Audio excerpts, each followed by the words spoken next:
Pagdating ng third year, first sem, meron na kayong structural theory design, construction materials and testing laboratory, geotechnical engineering laboratory, and engineering utilities 2 laboratory. Drafting subject siya. Merong numerical solutions to CE problems sa laboratory, pero more on pinapasa siya, so wala siya sa akin. And then Excel programming kasi siya, so yun. And then ang isa pang laboratory during that time is technopreneurship, pero doon ang ipapasa nyo is project. Magpipitch kayo ng project. So simulan natin sa structural theory. Sa structural theory, since theory subject na siya, more on parang problem set yung plate nyo doon. And ito siya, pinabind siya sa amin ng prof namin. Tapos nandito lahat ng mga problem and answers. Pwede siyang gawing reviewer actually. Kasi kompleto siya sa topics. Parang lahat ng topic merong at least one problem na meron ditong example. Yan. Sana may nakita kayo dun sa pinakita kong ganun. Pero ilapit ko na lang. Ito-try ko siyang i-scan and then pwedeng bilhin siguro yung soft copy if you want. Ganyan.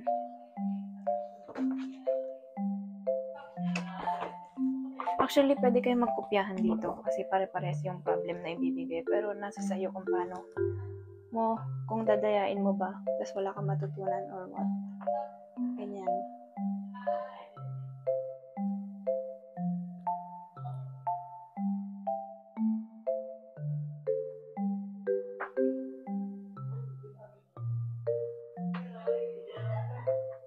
More on solving talaga to. Pero, this is much easier and also hindi siya mas demanding sa time kasi nga, saglit mo lang siya gagawin. Unlike ng mga lab report. Kasi sa lab report, perform yung experiment, analyze mo yung results, and then magre-research ka, gagawa ka ng soft copy bago mo isusulat. Unlike dito. I-discuss naman yung topic, and then bibigyan ka ng, magsasolve kayo ng sample problems, bibigyan ka na ng problem set, tapos pwede mo lang sagutan sa school, isusulat mo lang sa bahay for finalization. Mas madali siyang gawin yung mga ganitong type ng laboratory. Next is construction materials and testing. Sa construction materials and testing, ito yung laboratory ko na naghahalo kami ng semento, gumagawa kami ng mortar, ng cylinder, ng beam, ganon. And luckily, yung prof namin is, ang ni-require niya na lab report is printed. And this is by group. 5 kayo sa grupo. So, yan. Ganyan. Marami to. Yata kami dito. 14 na experiment ata. So, yun. Every week. Kayo gagawa. Yan. Rubric. And then, data and results, computation, experiment setup. Tapos, conclusion na agad. Ganun lang. Tapos, anong roles and responsibilities? Medyo, wala kaming dito, discussion of theory, ganyan, or introduction, which is mas better kasi hindi na humahaba pa yung report. Ganyan. Ayan. This subject is, hindi siya, like, hindi mo mag-feel na purely academic siya kasi ngayon mo lang matatry gawin yung mga bagay-bagay. Like, parang nagiging mas ma-realize mo na tumatagal ka na talaga sa engineering or like palapit ka na dun sa pa-senior or pa-junior ka na kasi mas nagiging engineering related na yung mga subject mo. Kaya medyo fun itong subject na to before, hindi na ngayon. Next is Geotechnical Engineering 1. May JO1, may JO2. Pero sa first sem, syempre JO1 muna.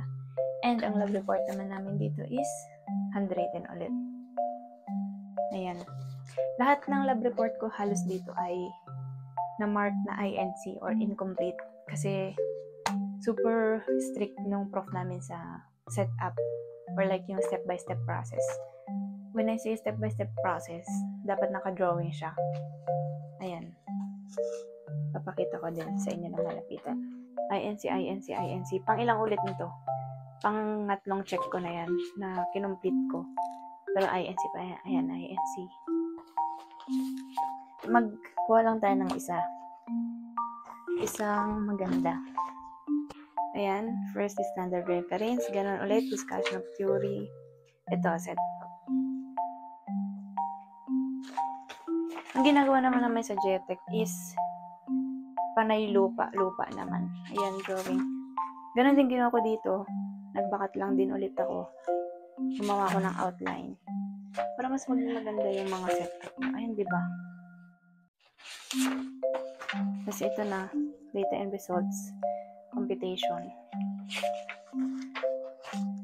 Tapos, computation pa ulit. Computation pa ulit.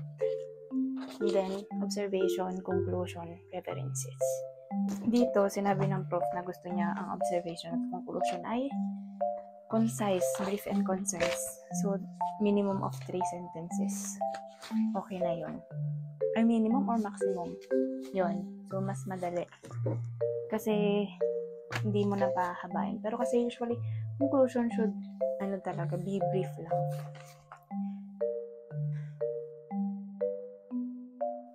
So, yun. Sa mga ganitong plate, yun nga. Very important talaga ang light pad. Oh.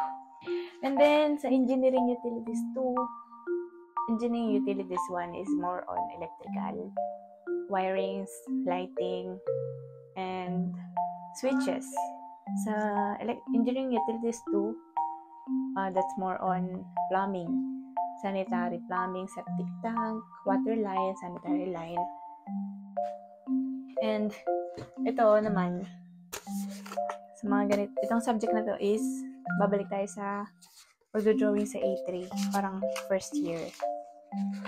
Ito, this is the first plate. This is the first plate.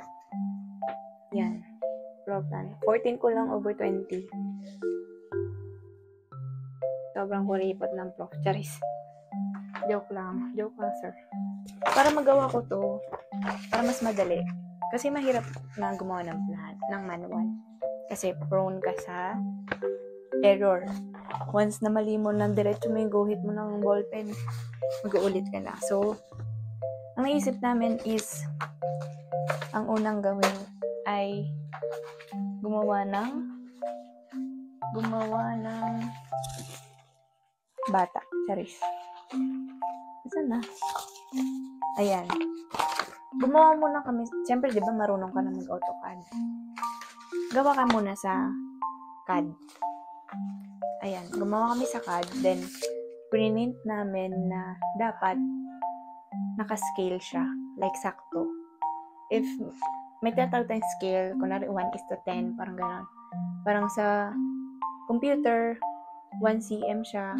In real life, 100 cm siya. Gano'n, 1 meter.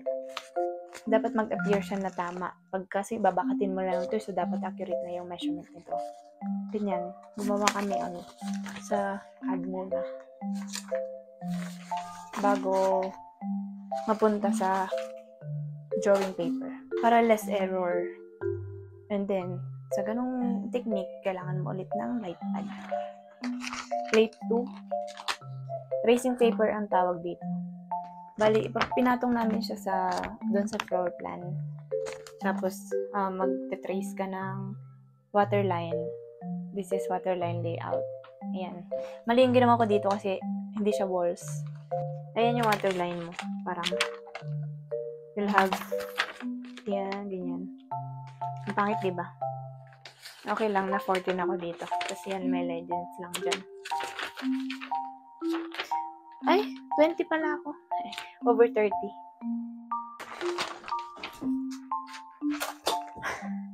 Dami papel. Nagkalat na yung papel, guys. If you can see my view right now. View! This is plate 4. God. Ano to? This is 2-story building sanitary line layout. Mali ito. Maling-mali itong plate na to. Nirush ko lang to sa school. Kasi ang deadline ng mga plate namin sa subject na to is 10:30 ng umaga. Yun ang first class namin. Tapos ginagawa ko lang to sa morning bago magpasa. Diba? Sobrang crammer. Anong score ko dito? Pakita ko ba malapit? Kahit kasi. Yan ulit. Binakat ko lang ulit yung floor plan. Tapos, yan may sanitary line ka na dyan. Yung mga dotted dyan. Mga dash. And all. Yan ang connection nila sa laboratory, sa kitchen sink, sa CR.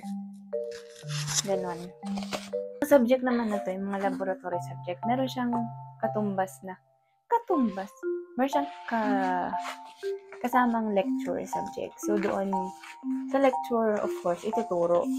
Tapos sa laboratory, more on execution. Ayan, plumbing notes, and then legends.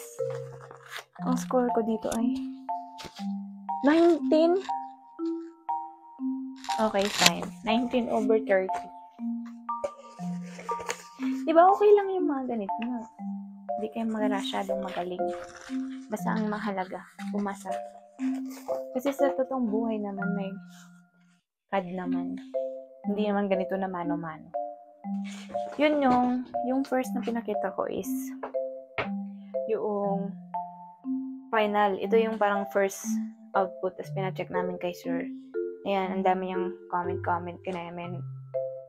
Ayan, may tinuro siya.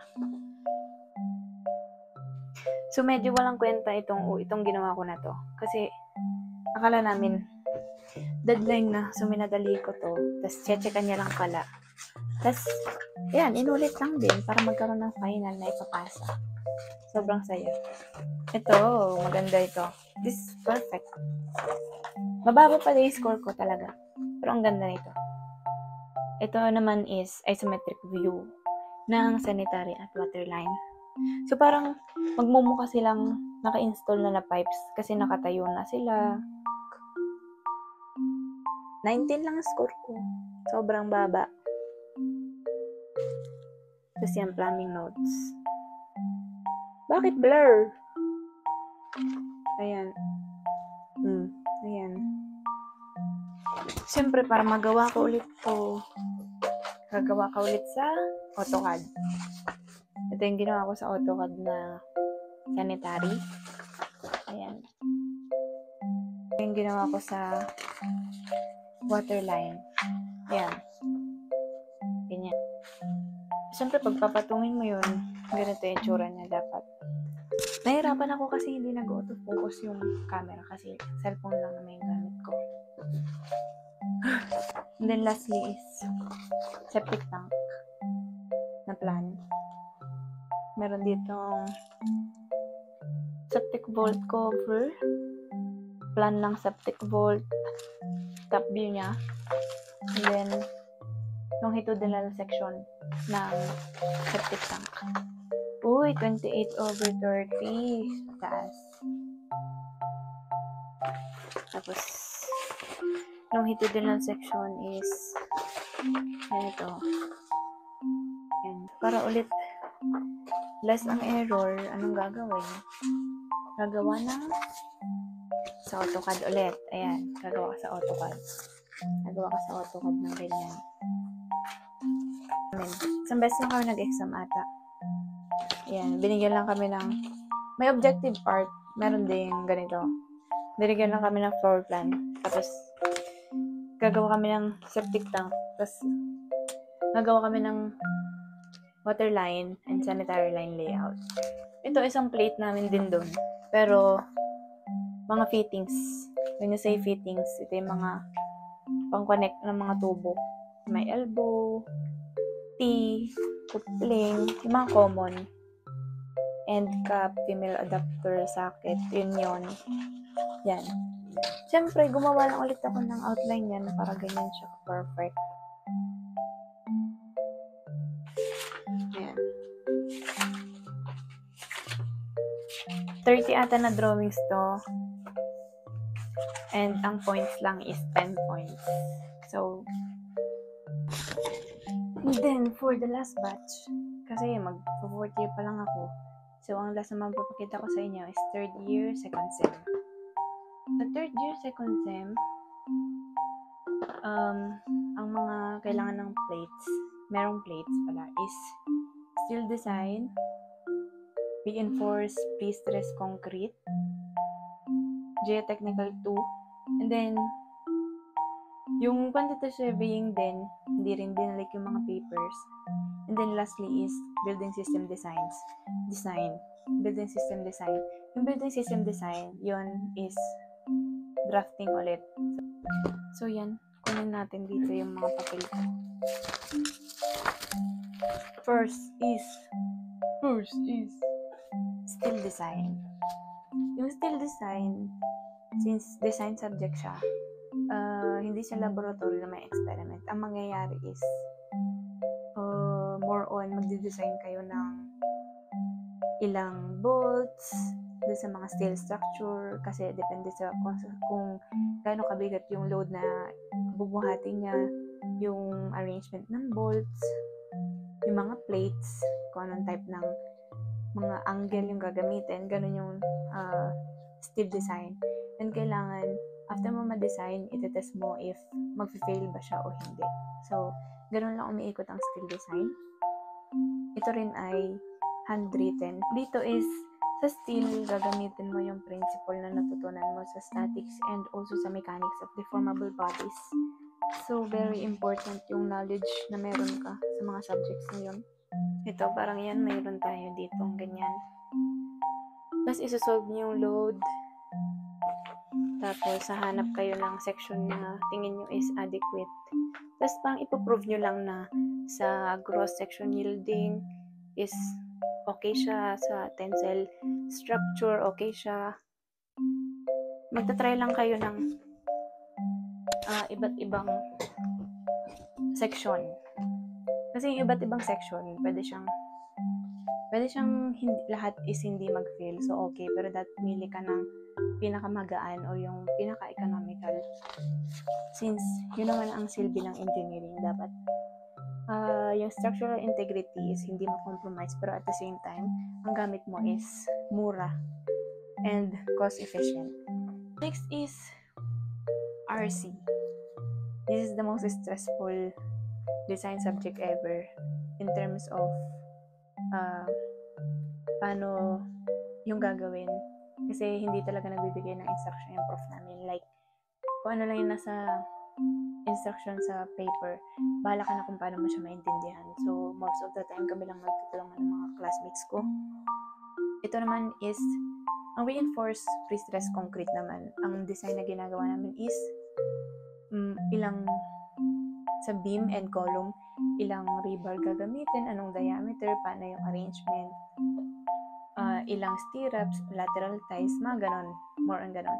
Tapos dapat, kung may bibigyan na load, dapat kaya niyang buhatin yon based sa design na ginawa mo. Pero dapat hindi ka mag-over-design. Sakto lang. Kasi nga, syempre, pag over-design, sobra-sobrang materials, magastos yon. And kahit hindi naman kailangan na sobrang dami sanang bakal yung gamitin. So, yun ang silbi ng reinforced concrete design. Grabe. Ito ang first plate. Like, ganito karami siya, girl. Basta sobrang dami niya. Like, first, ayan ganyan. 2 weeks naman ang binigay na 2 weeks naman ang duration per plate nito. 7 plates lang yata kami dito. Pero, sobrang OA ito eh. Pakita ko ng sample sa inyo.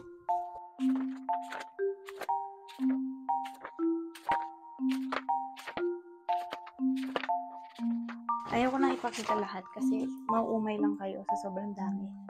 Pero ganun siya. Ang process naman kasi dito is ulit-ulit lang. Reiteration siya hanggang makuha mo yung tamang design. So, yung fact na yun yung nakakasuya kasi nga paulit-ulit lang sinusulat mo. Pero, marami siya pero hindi siya more on words katulad ng mga lab report. More on numbers siya. Tapos, ang funny kasi, mula plate 1 hanggang plate 4, nagko-comment pala yung prof ko na please use engineering letters next time. Pero plate 5 ko pa ginawa. Kaya tuloy lagi akong may minus. Hindi ako nakikinig, hindi ako nababasa. Ganyan magiging itsura ng beam with stirrups. Ayan. Pero if ako ang tatanungin, kasi may lecture subjects ang steel at RC. RC is reinforced concrete. Mas gusto ko ang RC kaysa sa steel. Mas nandalaan ako sa RC kaysa sa steel. Pero bagsak ako sa RC ng prelim. Pero I have my reasons. Lastly is, this is geotech. Binalik pala yung ibang plate. Pero yung final plate, meron yun sa sa last post ko ng A Day in My Life as third year. Ginagawa ko dun yung geotech na final plate. And siguro nasa 50 pages yun. Ganda lang naman ang geotech. Problem set siya. Yan lang, ganyan. Mga ganyan. Problem set lang ulit. Ganyan. Para siyang structural theory. Pero yun, pwede ko rin itong i-share if gusto nyo bilhin mga lab reports. Kasi possible na same lang naman yung mga problem set na ibigay. Iba lang yung given. I think yun na lahat. And sana hindi kayo na-overwhelm sa lahat ng pinakita ko. Pero kung ano man ang year level nyo ngayon, at least, naipakita ko lahat ng third year. And magkaroon kayo ng idea kung anong gagawin. Pero sana hindi kayo na-overwhelm sa dami ng pinakita ko. Kasi mukha lang siyang mahirap.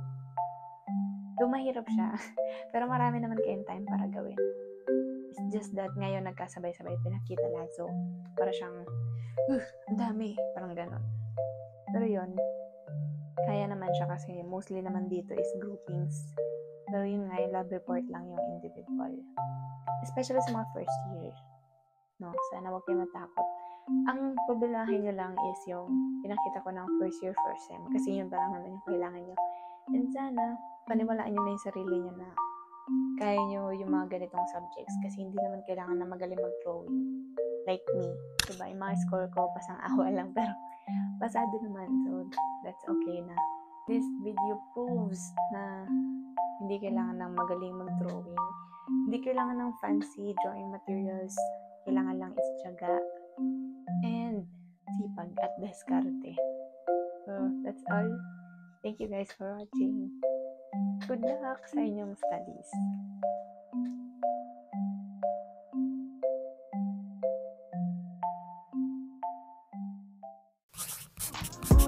That I put that on my mama. You love her. Since I